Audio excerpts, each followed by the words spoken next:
I came here, and as soon as I got here, coming up to the pulpit every time, I'd have my microphone in my pocket and on my lapel ready to go, and then all I'd have to do is reach in my pocket and turn it on. No problem. Then he comes here, and I notice that he doesn't put it on until he gets up to the pulpit, and he starts preaching after he's got it on. He takes a second to gather himself. All of a sudden, I start forgetting to bring my microphone down, and I'm doing the same thing that he's doing, which to me proves the biblical concept that evil companions corrupt good habits. No, seriously, I thought that was interesting that I just started doing that all of a sudden, but you bore with him, and I guess you can bear with me as I get back into my good habits. Turn with me to Genesis chapter 30. Genesis chapter 30. So Jacob has left his homeland, the land where his father is living, is sojourning, so to speak, in Canaan, and he's gone back to his mother's people. He's gone to the land of Haran and Paddan Aram, and he comes across his mother's brother, Rebekah's brother, Laban, and begins to stay with them. And what we studied last week is that Jacob loved Rachel. And so when Laban said, you shouldn't just stay with me and work for me for nothing, what do you want your wages to be? And he said, I'll work 7 years for you for Rachel. And they agreed upon those terms, but Laban somewhat double-crossed Jacob. And after the 7 years were over, Laban gave Leah, Rachel's older sister, and his firstborn, Laban's firstborn, to Jacob. And Jacob said, that wasn't what we arranged, and Laban made an excuse about the customs of the land, but he says, tell you what, you work another 7 years, I will give you Rachel. Now, he didn't have to wait a whole another 7 years. It seemed like he had to complete a week, whatever that means, complete the week of this one. It didn't seem like he had to wait very long to marry Rachel as well, but he had to work another 7 years. And so you have Jacob, who has 2 wives now. And you look at his what's going on, and there's familial competition. There is things going on among them that really shouldn't be going on.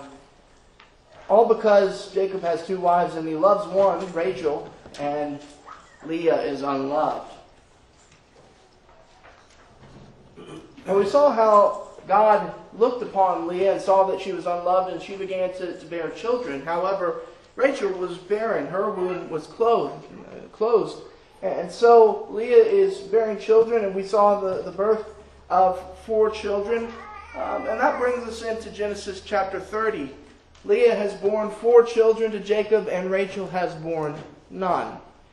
And it's in that context that we have Genesis chapter 30 and verse 1. Now when Rachel saw that she bore Jacob no children, she became jealous of her sister, and she said to Jacob, give me children, or else I die. Then Jacob's anger burned against Rachel, and he said, am I in the place of God, who has withheld from you the fruit of the womb? She said, here is my maid Bilhah. Go into her, that she may bear on my knees, that through her I too may have children. So she gave him her maid Bilhah as a wife, and Jacob went into her. Bilhah conceived and bore Jacob a son. Then Rachel said, God has vindicated me, and has indeed heard my voice, and has given me a son. Therefore she named him Dan. Rachel's maid Bilhah conceived again, and bore Jacob a second son. So Rachel said, with mighty wrestlings I have wrestled with my sister, and I have indeed prevailed. And she named him Naphtali. So, we read this section here, and we want to note Rachel's desperation. She says, and dramatically is not the right word I'm looking for.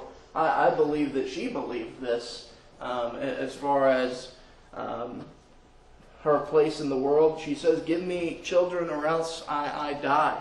I don't think that this is an overly dramatic statement by Rachel. I think that this is how she feels.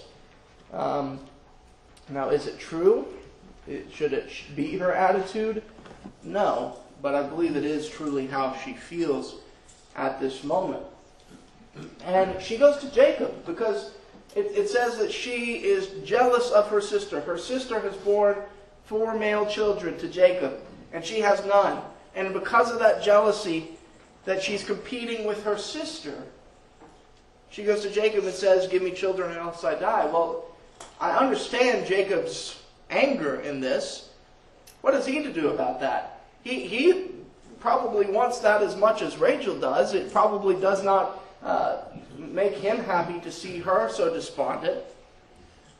But he cannot give her children. He says, am I in the place of God, who has withheld from you the fruit of the womb? I do believe that Jacob is unneedingly harsh in his response.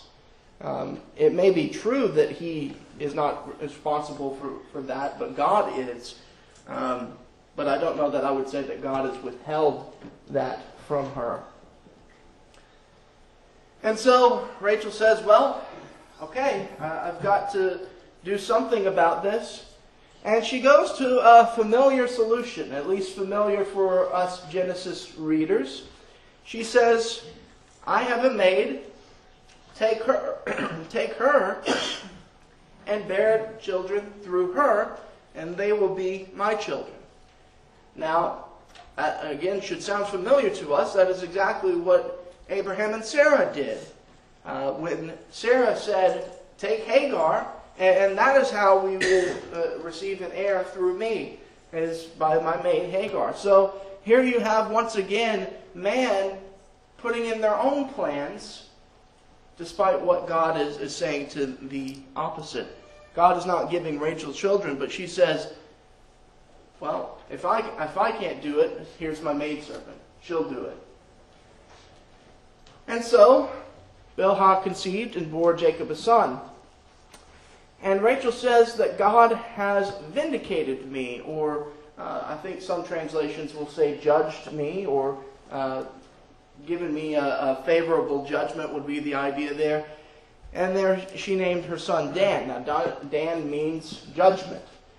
So that is the connection there. And then Bilhah conceived again and bore Jacob a second son. And Rachel said, with mighty wrestlings I have wrestled with my sister, and I have indeed prevailed. And she named him Naphtali. Now,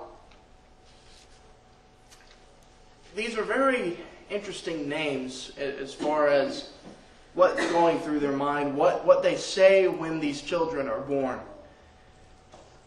It's very self-centered and it's very jealousy-provoked. God has vindicated me. God has judged me, heard my voice, and He's given me a son. With mighty wrestlings, by the way, the name Naphtali means wrestling.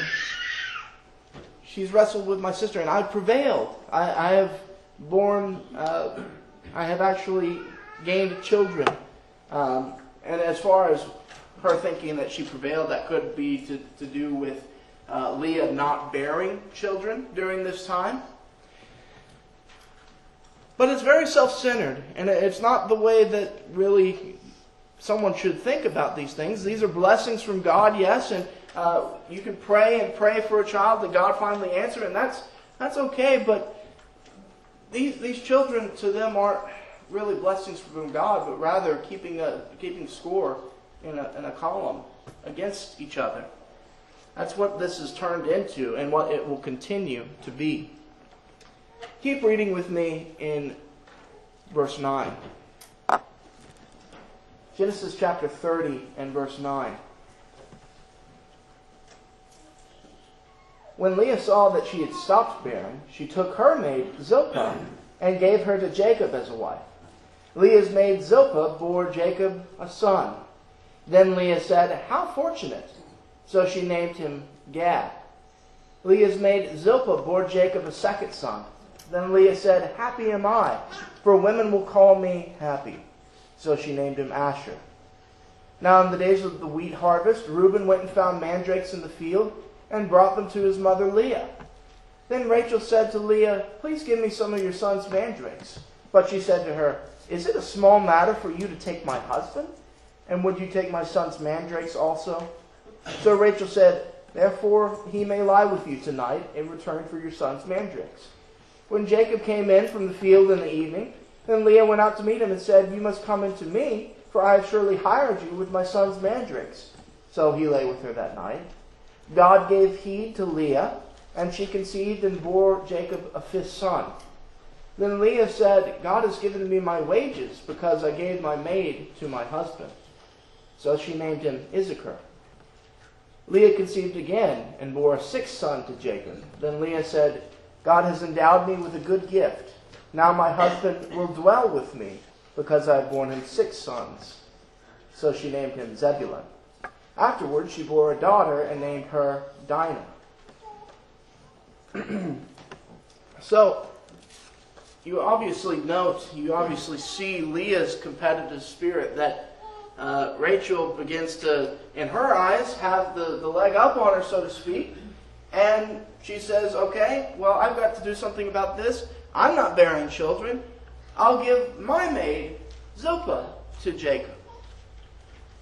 And so Zilpah begins bearing children for Leah. And so we have that going on. But I do want to note something that Leah said.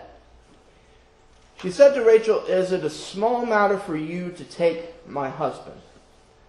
And that gets kind of at the core of what this is all about. Perhaps Leah feels like it was her right to marry Jacob. She was given first. And of course, Rachel would probably feel the same way, that Jacob loved her. And so they are battling for the affections of Jacob, and they're using children to get there. And that's no way to bring children into the world, is to use them to battle for the affections of a husband. But that's exactly what's happening here. And perhaps maybe it shows the wisdom of God that we only have one husband and one wife, that a man not have many wives, as was often practiced in the Old Testament, and sometimes is practiced even today. The idea of a man having multiple wives, well, you see what happens in those cases. There is competition. There is jealousy provoked, and somewhat rightful jealousy, because that's your husband. It was never part of God's plan for a man to have multiple wives. And we see the fallout from that happening. And so Leah begins having children through Zilpah first. And we want to notice these names. When Gad is born, she says, "How fortunate." And Gad means good fortune, although it can also mean a troop. I don't know why it can mean an army troop, but also good fortune. I don't really know the etymology of the word there. But then Asher is born, and she names him Asher because she says she's happy. Asher means happy. And so she sees these children as adding to her fortune, so to speak, that she is being blessed and that she is happy for these things. In the middle, we have this incident where Reuben, we don't know how old Reuben is, but it doesn't seem like he is very old, but he gathers some mandrakes in the field and brings them to his mother, and Rachel wants them, but Leah says, "No, I'm not going to give them to you unless I get something in return." And so Rachel basically sells out Jacob, hires him out for bearing more children. And so that's what happened. Leah conceives again, and she gives birth to Issachar. She says, God has given me my wages because I gave my maid to my husband. Issachar means reward, and that word wages is derived from that as well. She saw this as her just reward for another child to be born to her. And then Zebulun is born. God has endowed me with a gift. Now my husband will dwell with me. Zebulun means dwelling places. And so she is once again confident that she is winning, so to speak. Now we also have a daughter born, and it's the only daughter mentioned. Jacob could have possibly had other daughters, but they're not mentioned. Dinah is mentioned. And one reason that Dinah is mentioned is, I think, because of what happens later in Genesis 37. We will get, not Genesis 37, a little bit earlier on. But Dinah's name will come up again. But her name means her judgment. And I do find it interesting that, as far as we know, her name doesn't have any connection with her birth or anything that Leah said. It's just out there. I don't know if that's a custom or what's going on there, but I did think it was interesting enough to note. Let's go on and read into chapter 30. Just a few verses here in 22 through 24. Then God remembered Rachel and gave heed to her and opened her womb. So she conceived and bore a son and said, God has taken away my reproach. She named him Joseph, saying, May the Lord give me another son. So we want to note here that God remembered Rachel. I think that's an important 3 words for us to ponder. And to think about somebody who is going through great distress. And yes, their attitude is not the best, not necessarily what it should be, but that doesn't necessarily mean that they're not validated for how they feel. Rachel not being able to bear a son for Jacob would have been extremely embarrassing and would have made her feel useless. And God looks upon her, and He has mercy on her, and He blesses her, and He remembered Rachel. Now, if you want to think about similar language, I think about in the flood, in Noah's Ark. The flood waters come up, and the waters have been on the earth for a year and 10 days. But then what does it say? Then God remembered Noah. So I think that's interesting that the wording there is similar. There's a situation. It's been going on for a long time. And now God is going to do something about it. I think that's the idea of that phrase, God remembered. When we talk about the name of the meaning Joseph, Rachel gives birth to Joseph. So Joseph would have been Rachel's firstborn. And she says, May the Lord give me another son. Well, Joseph means may he add. So even now, Rachel doesn't seem to be satisfied. At least that's how I take what she says. She does give God credit and say, God has taken away my reproach, but she says, may the Lord give me another son. And I can't comment too much on whether that's the right attitude to have, because God does indeed give her another son eventually. But it is interesting that she names Joseph, may he add, that she wants more, that she is not necessarily content with what she has. Keep reading with me in verse 25. Now it came about when Rachel had borne Joseph that Jacob said to Laban, Send me away that I may go to my own place and to my own country. Give me my wives and my children for whom I have served you, and let me depart. For you yourself know my service which I have rendered you. But Laban said to him, If it now pleases you, stay with me. I have divined that the Lord has blessed me on your account. He continued, "Name me your wages, and I will give it." But he said to him, "You yourself know how I have served you, and how your cattle have fared with me.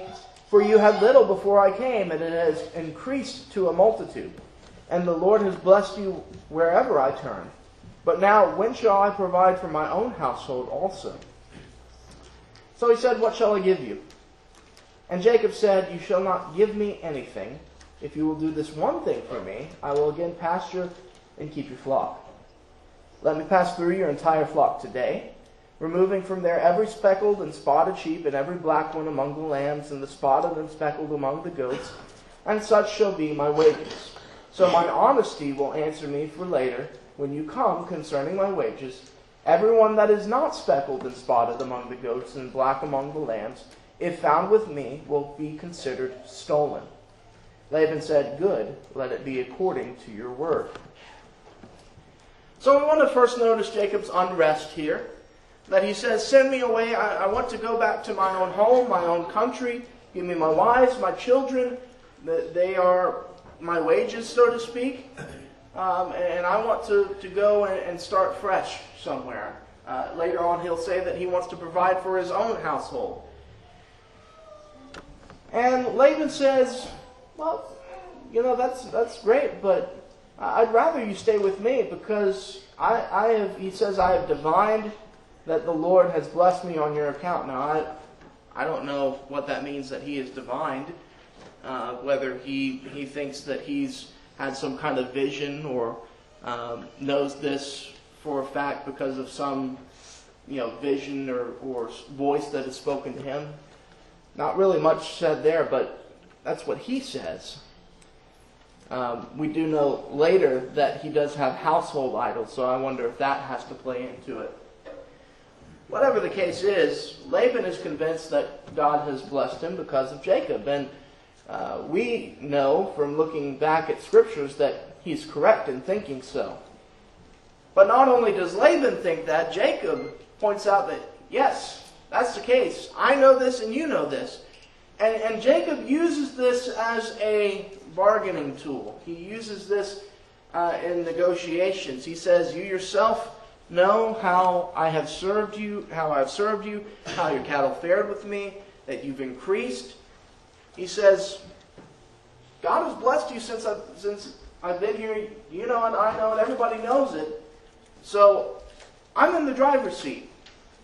I am the head of these negotiations." I think that's essentially what Jacob is saying with these things. And so I think Laban realizes he's right. So I have to ask, what shall I give you?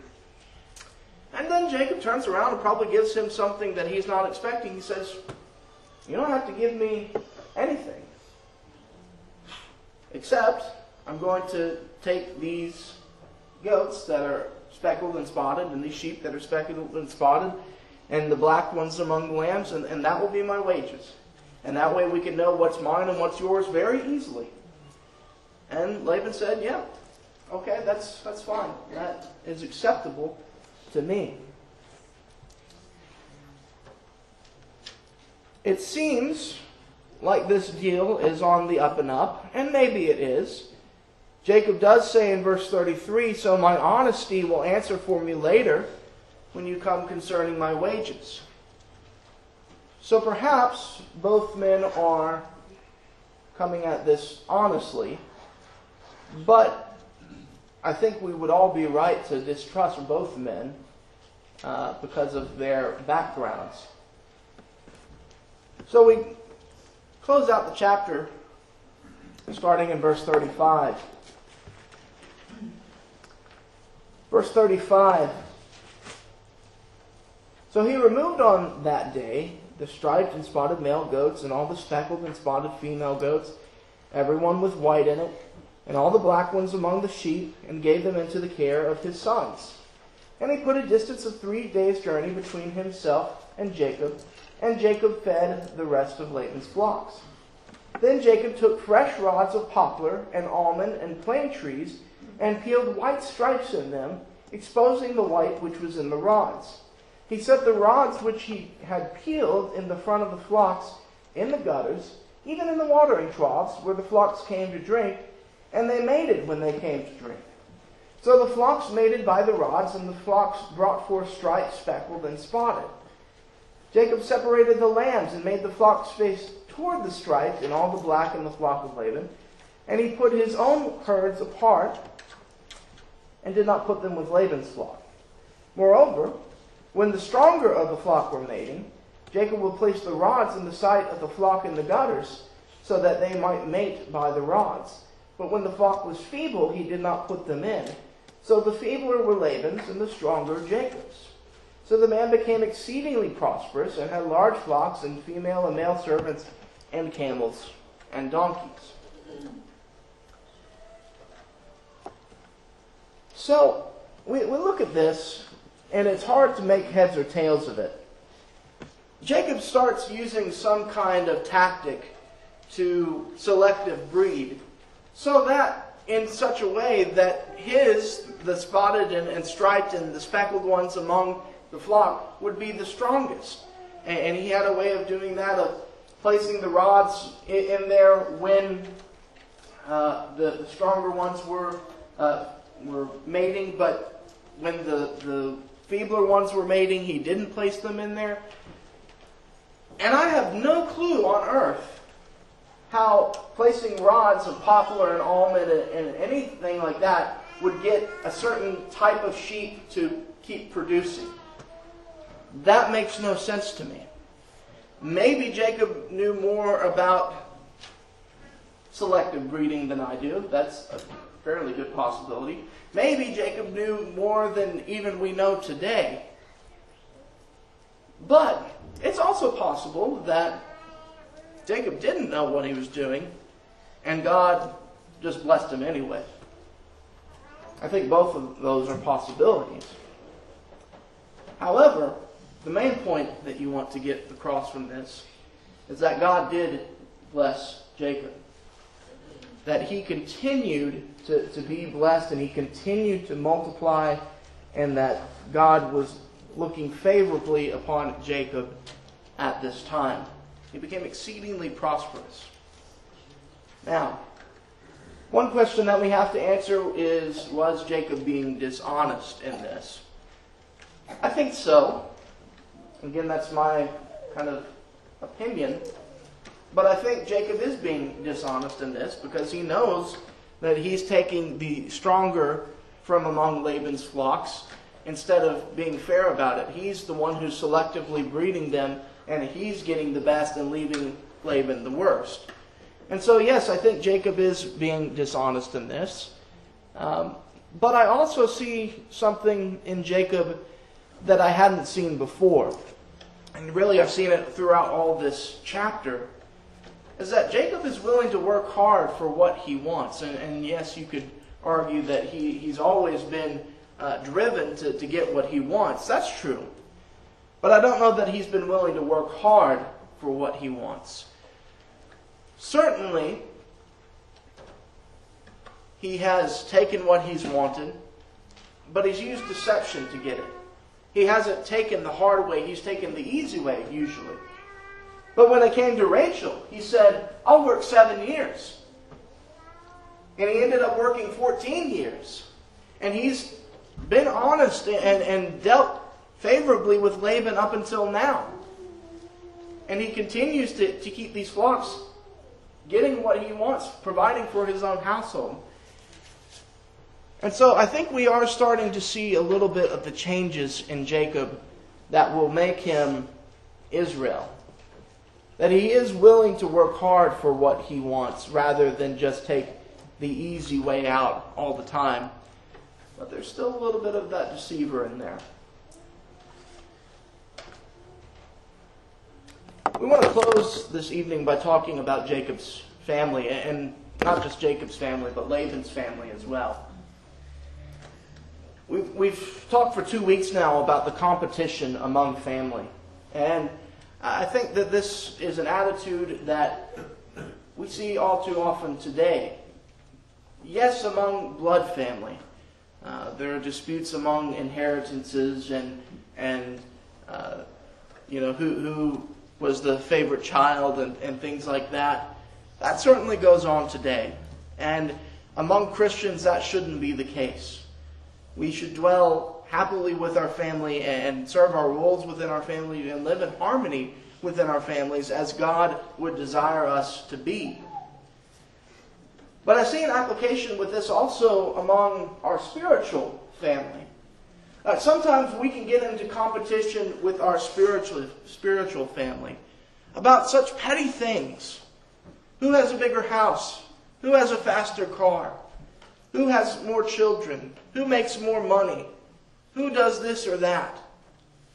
You can even get it into the worship side of things. Who's a better song leader? Who does this better? Who does that better? Who's a better preacher? I like this preacher. I like that preacher. And we can turn living harmoniously in God's house into a competition. We shouldn't do that. We should love our family, and we should dwell together in happiness and harmony. Jesus said to his disciples, "They will know that you are my disciples by your love for one another." You look at Jacob's family, they could have been anybody.